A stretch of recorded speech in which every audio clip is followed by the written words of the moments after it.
नमस्कार दोस्तों, जय हिंद, वंदे मातरम। स्वागत है आपका अपने न्यूज चैनल बीएमएम न्यूज में। देश दुनिया की तमाम बड़ी खबरों के साथ आइए जानते हैं इस वक्त की महत्वपूर्ण और ताजा सुर्खियां। फिर एक एक खबरें जानेंगे विस्तार से।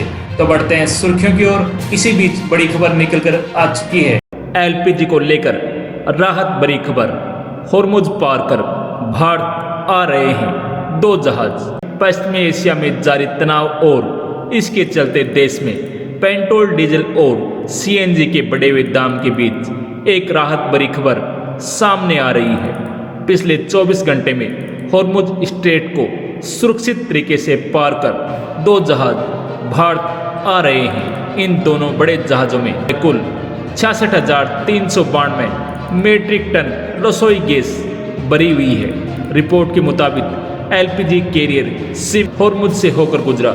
इस जहाज में 21 क्रू मेंबर्स हैं। इस शिप के आज गुजरात में कांडला के दीनदयाल बंदरगाह पर पहुंचने की उम्मीद है। ये जहाज कतर के रास लफान टर्मिनल से गैस लेकर निकला है। वहीं दूसरी शिप एनवी सनशाइन ने सुबह करीब 9:30 पर होर्मुज स्ट्रेट को पार किया है। ये शिप भी 18 मई तक न्यू मैंगलुरु पोर्ट पर पहुंच सकती है। बंदरगाह पोत परिवहन और जलमार्ग मंत्रालय के अतिरिक्त सचिव मुकेश मंगल ने बताया कि सिमी नामक एलपीजी टैंकर होर्मुज स्ट्रेट पार कर गया, जबकि एनवी सनशाइन ने भी सुरक्षित रूप से होर्मुज स्ट्रेट पार किया।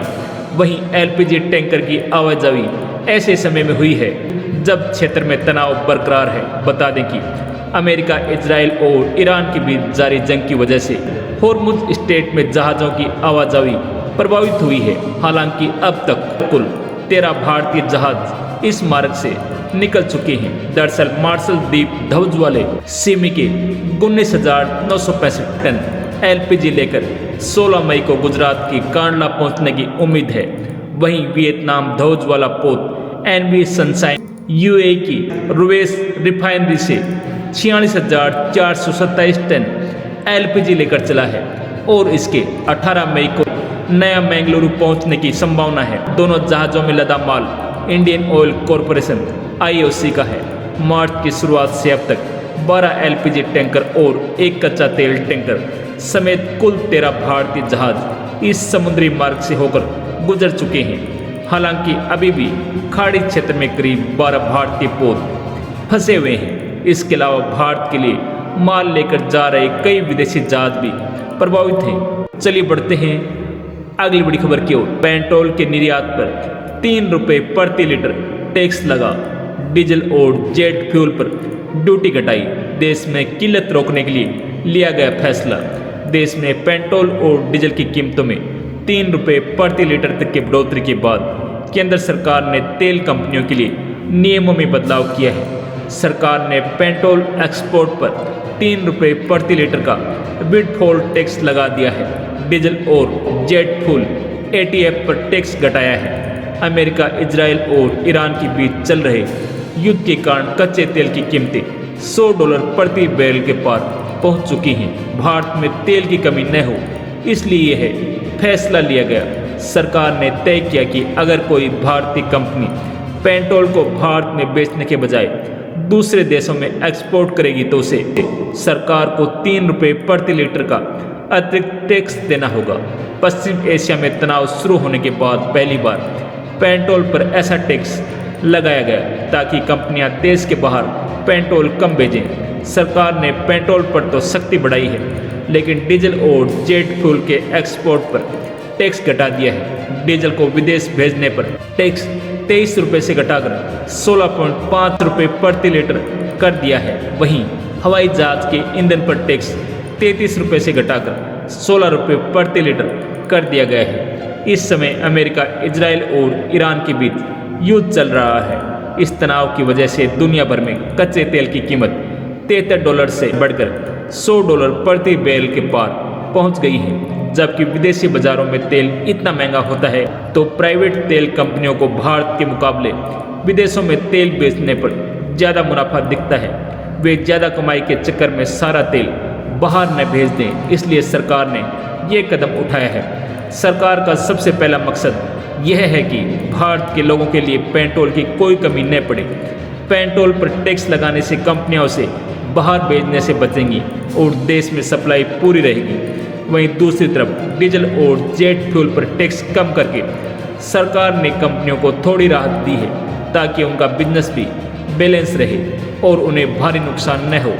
इस फैसले से आपके शहर में पेट्रोल डीजल के दाम न तो बढ़ेंगे और न ही कम होंगे। चलिए बढ़ते हैं अगली बड़ी खबर की ओर। अमेरिका ने मार गिराया ISIS के टॉप 2 लीडर में से एक आतंकी अबू बिलाल अल मिनूकी। ट्रंप के आदेश पर हुआ एक्शन। अमेरिका ने ग्लोबल टेररिज्म के खिलाफ बड़ा एक्शन लेते हुए ISIS के टॉप कमांडर अबू बिलाल अल मिनूकी को मार गिराने का दावा किया है। अमेरिकी राष्ट्रपति डोनाल्ड ट्रंप ने social media platform truth social पर पोस्ट के माध्यम से इस ऑपरेशन के बारे में बताया। डोनाल्ड ट्रंप ने कहा कि उनके आदेश पर अमेरिकी फौज और नाइजीरिया की सेना ने जॉइंट ऑपरेशन में बेहद कठिन मिशन को अंजाम दिया। ट्रंप के मुताबिक अबू बिलाल ISIS का ग्लोबल लेवल पर दूसरा सबसे बड़ा कमांडर था और वह अफ्रीका में पनाह लेकर टेरर एक्टिविटीज़ को ऑपरेट कर रहा था। उन्होंने आगे कहा कि अमेरिकी खुफिया एजेंसियों के पास आतंकी अल मिनूकी के ठिकानों और गतिविधियों की खुफिया एजेंसियों के पास आतंकी अल मिनूकी के ठिकानों और गतिविधियों की जानकारी थी, जिसके चलते ही इस ऑपरेशन को कामयाबी से अंजाम दिया गया। अमेरिकी राष्ट्रपति डोनाल्ड ट्रंप ने दावा किया कि अबू बिलाल अल मिनूकी अफ्रीका में आतंकवाद फैलाने के साथ साथ अमेरिकियों को टारगेट करने की साजिशों में भी शामिल रहा था। माना जा रहा है कि अल मिनूकी के मारे जाने से ISIS के ग्लोबल नेटवर्क और ऑपरेशनल क्षमता को तगड़ा झटका लगा है। ट्रंप ने इस ऑपरेशन में सहयोग के लिए नाइजीरिया की सरकार को भी शुक्रिया कहा। जानकारी के मुताबिक इस ऑपरेशन के लंबे वक्त से तैयारी की जा रही है। चलिए बढ़ते हैं अगली बड़ी खबर की ओर। देश के कई राज्यों में भारी बारिश का अलर्ट जारी किया गया है। भारतीय मौसम विज्ञान विभाग ने इस सप्ताह के दौरान पूर्वोत्तर भारत समेत कई अन्य हिस्सों में भारी बारिश का अनुमान जताया है। मौसम विभाग ने कहा कि अगले 4 से 5 दिनों में तमिलनाडु, पांडिचेरी, कराईकल, केरल, माहे और दक्षिण कर्नाटक में तेज हवाओं के साथ जमकर बारिश होने का अनुमान है। इसके साथ ही मौसम विभाग ने अनुमान को लेकर बड़ा अपडेट दिया है। मौसम विभाग ने कहा कि दक्षिण बंगाल की खाड़ी, अंडमान सागर, अंडमान एवं निकोबार द्वीप समूह के कुछ हिस्सों में मानसून के आगे बढ़ने के लिए परिस्थितियां अनुकूल हैं। मानसून के लिए परिस्थितियां अनुकूल होने पर समुद्र में नमी वाली हवाएं तेज होने लगती हैं, बादल बनने की प्रक्रिया बढ़ जाती है। कई इलाकों में बारिश शुरू या तेज हो सकती है। तापमान में गिरावट आने लगती है। मानसून तय समय पर या तो जल्दी आगे बढ़ सकता है। मौसम विभाग ने कहा कि पंजाब, हरियाणा, चंडीगढ़ और राजस्थान, उत्तर प्रदेश के कई इलाकों में अगले कुछ दिन तेज हवाओं के साथ बारिश का अनुमान है। इस दौरान हवा की रफ्तार 40 से 50 किलोमीटर प्रति घंटे तक पहुंच सकती है। उत्तर भारत के पहाड़ी राज्यों में, हिमाचल प्रदेश और उत्तराखंड में, जम्मू कश्मीर, लद्दाख, गिलगित बिल्तिस्तान और मुजफ्फराबाद में कुछ जगहों पर गरज और चमक के साथ हल्की बारिश का अलर्ट है। भारत में सामान्य रूप से मानसून की एंट्री 1 जून को केरल में होती है। इस बार यह अन्य प्रदेशों से जल्दी पहुंचेगा। राजस्थान में इसके मध्य प्रदेश, उत्तर प्रदेश और बिहार में पहुंचने की संभावना है। गर्मी की बात करें तो राजस्थान, मध्य प्रदेश, उत्तर प्रदेश, झारखंड और विदर्भ में आज हीट वेव का अलर्ट है। इन राज्यों के कई जिलों में तापमान 46 से 47 डिग्री के बीच पहुंच सकता है।